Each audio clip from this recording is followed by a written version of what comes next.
Iniciamos con la segunda parte de esta entrevista. Damos la bienvenida a la doctora Helga Cuéllar. Ella es directora del Departamento de Estudios Sociales de FUSADES, porque el día de ayer se presentó un informe social que arroja datos bastante interesantes. Helga, ¿cómo está? Bienvenida. Muy buenos días. Es un gusto estar acompañándole esta mañana para hablar del informe de coyuntura social, que creemos que tiene un contenido muy interesante y de mucha relevancia para el país. Vamos a ver, para poner en contexto este tema, una nota que ha elaborado la periodista Guadalupe Bonilla sobre este informe de desarrollo social. Adelante.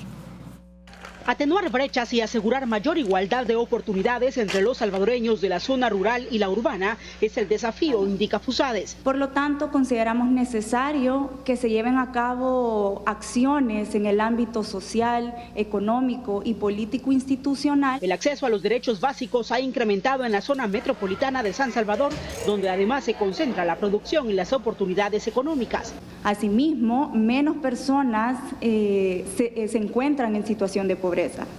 En 2018, 20.5% de las personas que vivían en el área metropolitana se encontraban en situación de pobreza, y este porcentaje aumenta al 30.9% ya a nivel nacional. Desde finales de octubre del año pasado han salido de El Salvador al menos 10 caravanas de migrantes en busca de mejores oportunidades de vida. La mayoría de municipios de los que salen estas personas tienen problemáticas en diferentes temas. Por ejemplo, el acceso a servicios básicos, a servicios de salud, servicios de educación. A esto suman la poca confianza que la población tiene en las instituciones. En municipios como Mexicanos, San Salvador y Santa Tecla, la gente no confía en las instituciones encargadas de castigar la delincuencia. Al menos 3 de cada 4 personas consideraba de que no había una probabilidad alta de que sea sancionado un delito. Y esto solo expone la necesidad de que las instituciones sean eficientes y respeten el Estado de Derecho para que su funcionamiento no afecte la certidumbre jurídica, el clima de negocios, la cohesión social y la participación ciudadana. Bien, antes de entrar en detalles de este informe, que muchos datos se nutren de la encuesta de hogares y propósitos múltiples de 2018, Helga, me gustaría conocer una valoración general acerca del objetivo y qué pretende este informe de coyuntura social que ustedes presentan. Bueno, en esta ocasión el informe de coyuntura social intenta primero mostrar un poco cómo ha sido el nivel de desarrollo en los diferentes territorios en el país. Entonces vemos un poco cuáles han sido el proceso de evolución en los indicadores de salud, de educación, de seguridad, entre otros, tanto en el área metropolitana de San Salvador como en otros municipios. Quiero señalar que no tenemos información de los 262 municipios y de hecho en el informe decimos que hace falta hacer el censo de población y tener información más acotada de los municipios para poder definir intervenciones en cada uno de ellos, pero lo que sí podemos demostrar con el informe es que las disparidades existen.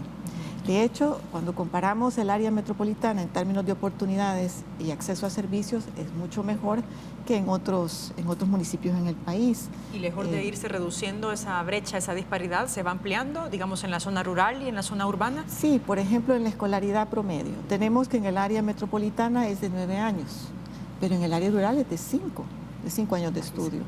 El acceso a servicios de salud, por ejemplo, en el promedio nacional es apenas el 20% o 24%, pero en el área metropolitana es el 40%. Entonces, vemos que hay una concentración de desarrollo y de oportunidades en el área metropolitana de San Salvador, pero no necesariamente afuera de la región. Entonces, este es un llamado, primero, para reconocer que promover el desarrollo territorial y llevarlo a los municipios es fundamental.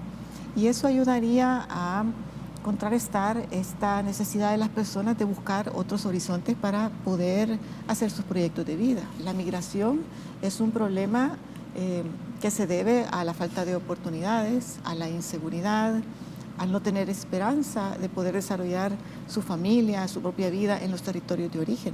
Entonces hay que cambiar esta dinámica, por eso tiene mucho sentido cuando hablamos de que es importante promover el desarrollo en los territorios y la creación del Ministerio de Desarrollo Local, realmente es clave. Y cuando hablamos de cómo hacerlo, en el informe también señalamos, bueno, esta es una actividad que no es no corresponde únicamente a los gobiernos municipales o al gobierno central.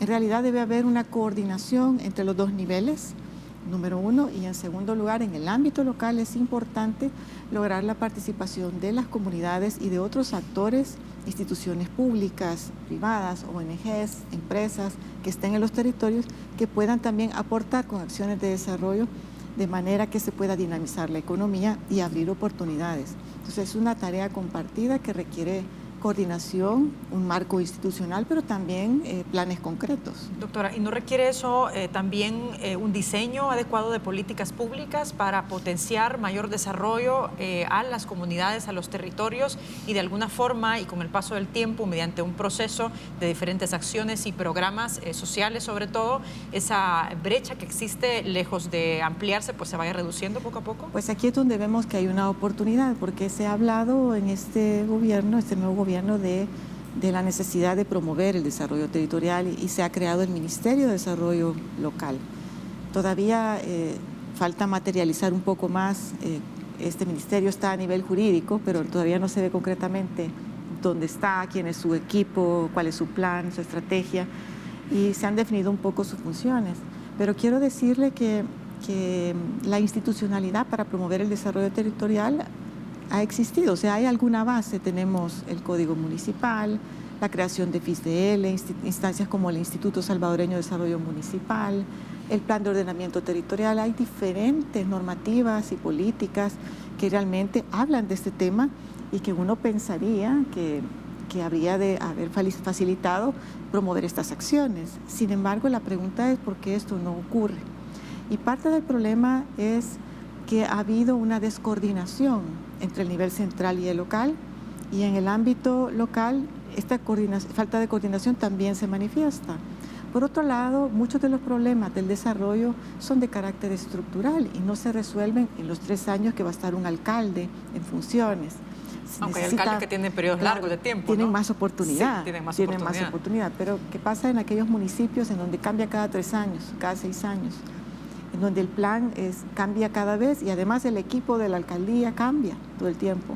Sería interesante hacer un análisis, por ejemplo, de aquellos alcaldes que tienen periodos largos de tiempo y ver y medir el desarrollo que van teniendo pues, sus municipios, ¿no? Sí, influye mucho la capacidad de las municipalidades, la definición de planes de mediano y largo plazo, la forma en cómo asignan los recursos, cómo su capacidad para obtener fondos. Por ejemplo, sabemos que muchas municipalidades tienen dificultades para recaudar ingresos. Obviamente, si en una municipalidad como Antiguo Cuscatlán, en donde la mayoría de la población, hay mucha actividad económica, la población es clase media, probablemente la oportunidad de recaudar ingresos es mayor. Pero ¿qué tal en municipios pequeños, donde el 50% más de la población podría estar en la informalidad, alta pobreza? ¿Cuál es la capacidad que tiene para recaudar ingresos? Es muy, muy limitada y los problemas son severos. Tenemos también el FODES, por ejemplo, que se ha incrementado recientemente, y cuando analizamos el FODES, revisamos algunos estudios que se han hecho y vemos que la capacidad de ejecución es limitada. En el caso de las alcaldías, más o menos en el año 2016 teníamos que el 64% de los fondos se ejecutan en la mayoría de alcaldías y que solamente 38 de las 262 municipalidades han cumplido con el requisito del FODES de invertir en infraestructura, por ejemplo. Entonces aquí vemos problemas también de cómo se definen los criterios de asignación de la inversión, cuáles son los planes, cuáles son las prioridades, las capacidades. O sea, que hay varios factores que combinados llevan a este resultado de crecientes disparidades en el desarrollo entre los territorios. Y este requisito que deben cumplir los gobiernos locales, por ejemplo, para invertir con el fondo del FODES, se aumenta del 8 al 10% para el próximo año, pero esos requisitos, digamos, no quedan de alguna forma fijos para que puedan las alcaldías hacer una mayor inversión en la parte de infraestructura, ¿no? Exacto, y todavía hace falta entender un poco cómo definen los criterios de asignación de los recursos. Probablemente en algunas alcaldías se invierta mucho en gasto de consumo, en remuneraciones, muy poco en infraestructura, o simplemente las decisiones de asignar los recursos dependen de la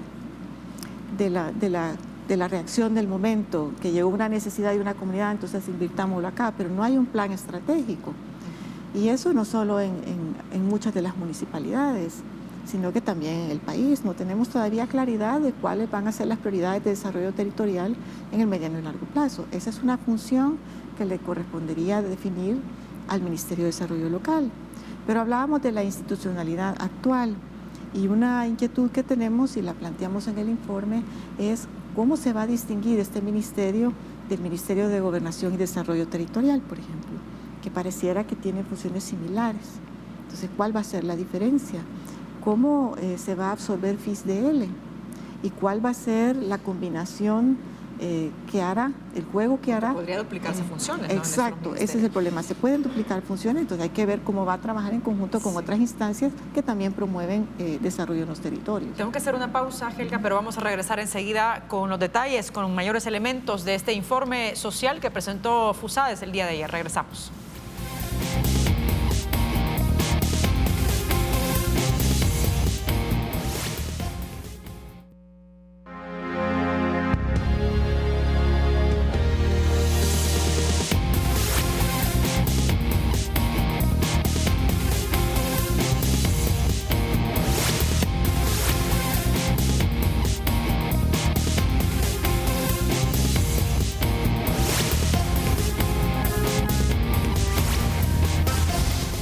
Bien, estamos de regreso esta mañana conversando con la doctora Helga Cuéllar de FUSADES, hablando sobre los elementos que tiene el informe de desarrollo social que fue presentado el día de ayer, doctora. Y me gustaría que viéramos algunas gráficas con los datos de la encuesta de hogares y propósitos múltiples de 2018, donde arroja varias cifras para comprender un poco la realidad acerca de lo que se analiza en este informe. Vamos a ver si lo tenemos en pantalla.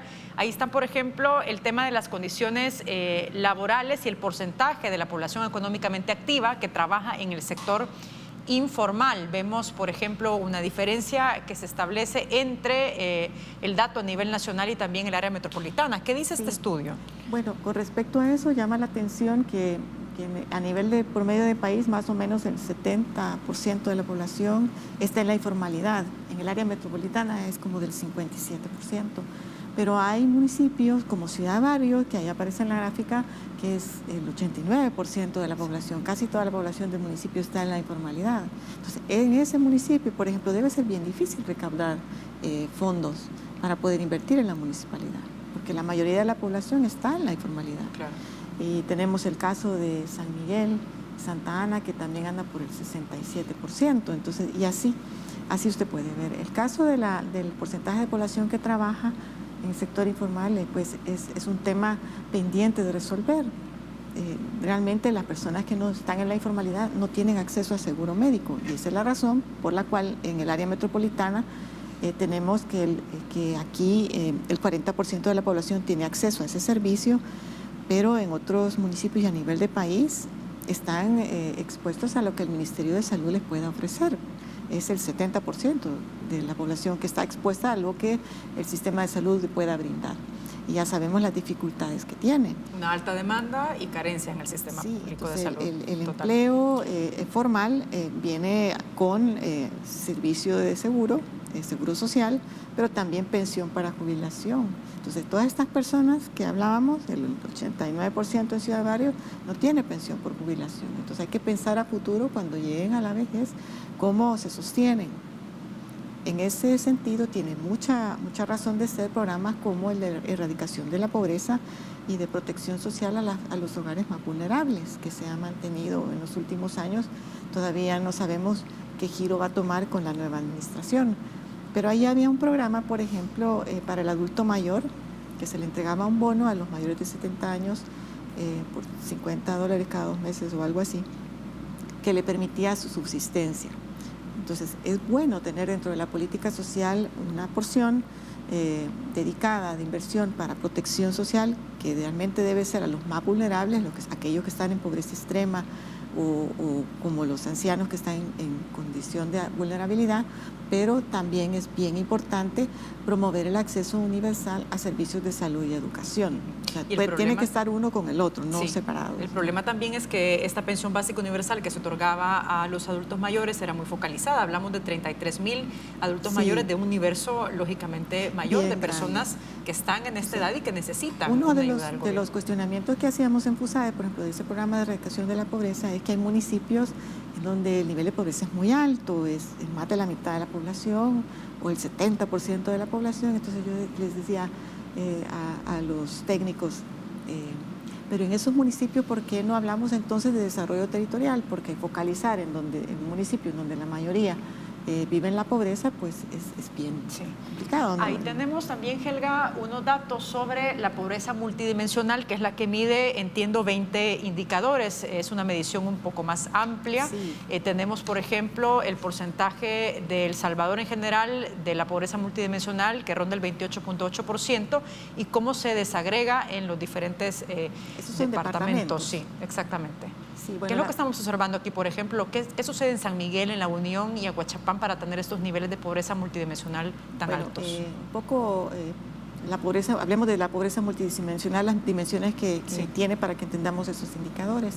En ese indicador se mide el nivel de acceso a educación, condiciones de vivienda, seguridad social, trabajo, servicios básicos como energía, agua potable, las condiciones del hábitat en el que vive, entre otros. Entonces, este indicador un poco nos dice más o menos cuál es la calidad de vida de los hogares en el país.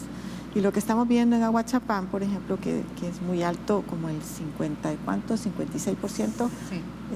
50.1%, bueno, ese indicador que es más de la mitad o un poco más de la mitad de la población, que se encuentra en una situación en donde no tiene satisfechas muchas de sus necesidades.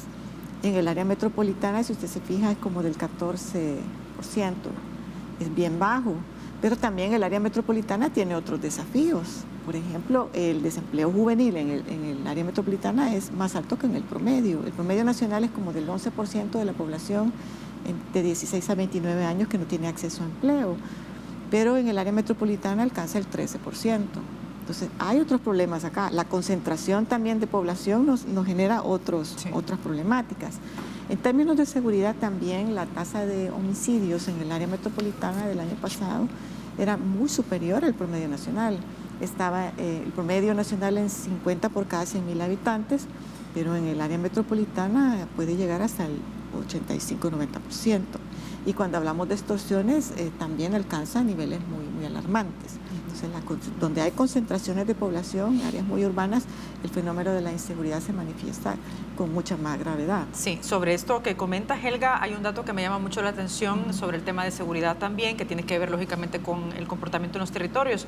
Y ustedes destacan 3 de cada 4 personas de los municipios como mexicanos, San Salvador y Santa Tecla cree que los delitos no son sancionados.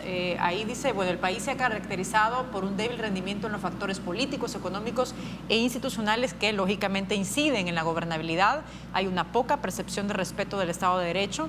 El dato que dábamos, por ejemplo, en Mexicanos, San Salvador y Santa Tecla, consideraron que no hay probabilidad alta de que sea sancionado un delito, es decir, hay poca confianza en las instituciones del Estado y también poca percepción de efectividad gubernamental.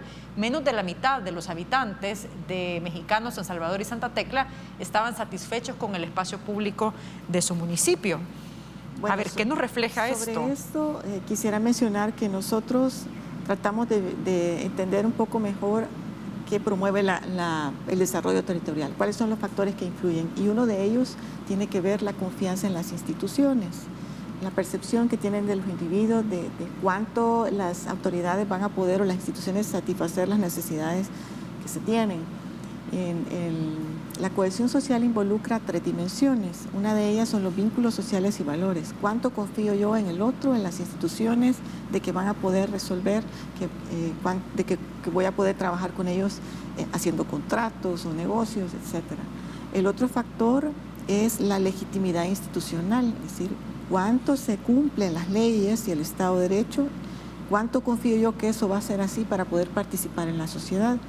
Y por último, la última dimensión es la de oportunidades económicas y sociales, que es cómo se materializa la cohesión social. Cuando vemos ese indicador de desconfianza y de la población pensando que cuando se cometen delitos no se sancionan, lo que está diciendo es que la gente piensa que no se cumplen las leyes, que no hay respeto por el Estado de Derecho. Y eso va en detrimento del capital social y de la cohesión social y por lo tanto de la posibilidad de que los actores quieran cooperar para trabajar en función del bien común. Entonces, eso es lo que nos está diciendo. Por eso es bien importante que los programas de política social y a través de la educación especialmente traten de formar en educación para la ciudadanía, en valores, porque lo que sostiene a las sociedades al final en su esencia son los principios y valores. Cuánto empatía tengo yo por el otro, cuánta responsabilidad siento que puedo tener por sacar adelante a mi familia, a mi comunidad y a la sociedad. Esta es una responsabilidad compartida y no solo es de cada persona, sino que también de cada institución. Entonces, ese indicador es clave porque si no se atiende, si no se le presta la atención debida, lo que va a suceder es que va a estar minando la oportunidad de que nosotros podamos afianzar un proyecto de país. Bien, vamos a hacer una pausa, pero regresamos en breve con más de esta entrevista. Recuerde que estamos en las redes sociales para que participe a través de las diferentes cuentas que aparecen en pantalla. Estamos en Twitter como República 33 TV, nos encuentra en Facebook como República TV 33 y también estamos en WhatsApp en el 7318-7627. Regresamos.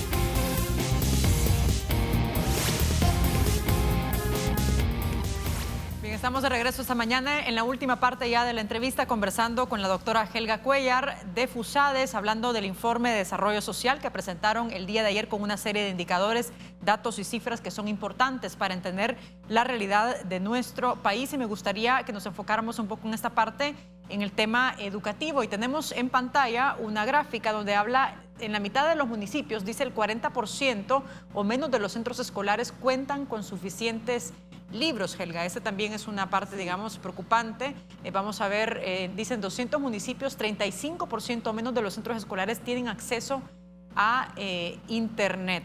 Y aunado pues a este dato, también es importante analizar la brecha de escolaridad tanto en la zona rural como urbana. Usted ya mencionaba, por ejemplo, en la zona urbana, que es de 9 años.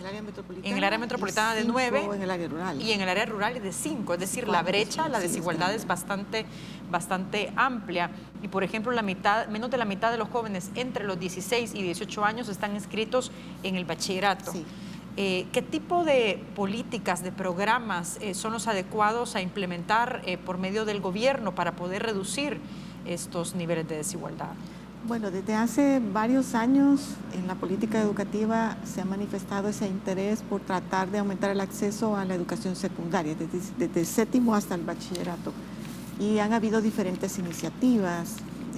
Una de ellas es las redes escolares efectivas, por ejemplo, y los sistemas integrados de escuela inclusiva de tiempo pleno, que han tratado de ampliar el acceso y la permanencia en la escuela hasta el bachillerato de algún modo. Esta estrategia consiste en agrupamientos de escuelas que trabajan coordinadamente con un proyecto común, y lo que sucede es que en algunos territorios hay escuelas que tienen hasta sexto grado, otras hasta noveno y otras tienen hasta el bachillerato. Entonces la idea es juntar grupos de escuelas que pueden ser de 8 a 10 escuelas con diferentes niveles y hacer que los estudiantes puedan ir transitando de una escuela a otra hasta completar el bachillerato. Esta iniciativa ha continuado y en el modelo actual, en el plan actual, se está pensando en el plan Cuscatlán, en el componente de educación, de regionalizar la educación a través de la creación de áreas educativas, que es un modelo similar al de las sistemas integrados de escuela inclusiva que le he mencionado, las redes escolares. ¿Pero qué se necesita para llevar a cabo esta estrategia o estas acciones? Lo que ocurre es que de momento se ha planteado como una estrategia que lo que pretende es articular los contenidos de la educación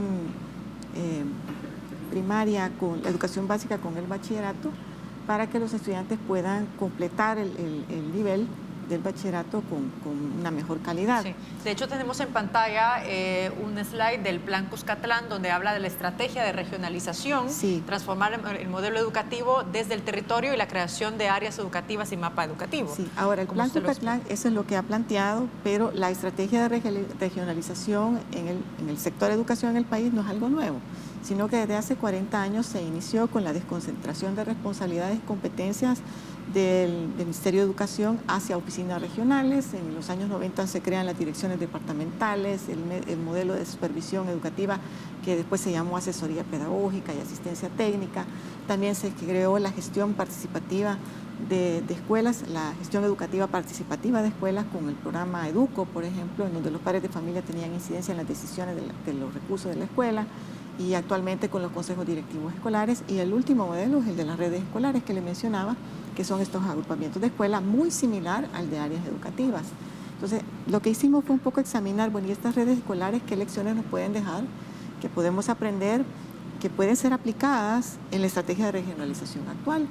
Y lo que encontramos fue que estas estrategias son muy buenas para garantizar la permanencia en la escuela y el acceso a la educación primaria, no necesariamente garantizar mayor acceso en secundaria, es decir, más estudiantes en el bachillerato o en tercer ciclo, pero sí que los que entren se queden, eso sí. Por otro lado, es interesante que se crean redes de docentes entusiasmados y con deseos de generar innovaciones en el aula. También se empoderan a los directores y a los consejos directivos de estas agrupaciones para que puedan funcionar con mayor autonomía, porque la autonomía escolar, la administración descentralizada es un hecho ya en el sistema educativo actual. Tenemos poco tiempo, Helga. Bueno, pero quiero terminar con esto. Las dificultades son que a la par de la autonomía escolar y la gestión participativa no se ha logrado solventar con la provisión de otros insumos y materiales adecuados para que la escuela pueda funcionar. Entonces se fomenta, por un lado, la participación en la gestión educativa, pero no necesariamente las escuelas reciben los apoyos en equipamiento, calidad de infraestructura, dotación de libros de acuerdo a sus niveles.